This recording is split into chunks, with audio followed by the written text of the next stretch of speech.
पद्म पुराण के अनुसार इंद्र के शरीर पर दिखने वाली 1000 आंखें गौतम महर्षि के शाप के कारण ही थीं। लेकिन यह पहले आंखें भी नहीं, 1000 योनियां थीं जो बाद में आंखों में बदली। चलिए जानते हैं इसके पीछे की कथा क्या है। पद्म पुराण और ब्रह्म वैवर्त पुराण के अनुसार देवी अहिल्या गौतम आशी की अत्यंत सुंदर और चिरयौवना पत्नी थीं। इंद्र उनकी सुंदरता पर मोहित हो गए। इसके लिए उन्होंने एक योजना बनाई। उन्होंने चंद्रमा की मदद लेकर वातावरण बना दिया जैसे सुबह हो गई हो।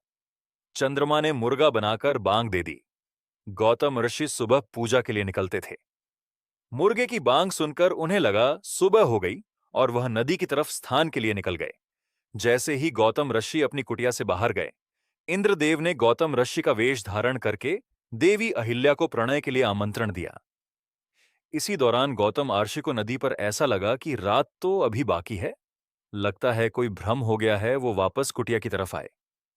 उन्होंने जब अहिल्या और इंद्र को एक साथ पाया तो उन्होंने देवी अहिल्या को श्राप दे दिया कि तुम यही पत्थर की हो जाओ। उसके बाद गौतम महर्षि समझ गए कि यह इंद्र की चाल थी। उन्होंने इंद्र को भी श्राप दिया कि जिस योनि के लिए तुम इतने भ्रष्ट हो गए हो, तुम्हारे शरीर पर 1000 योनियां प्रकट हो जाएं।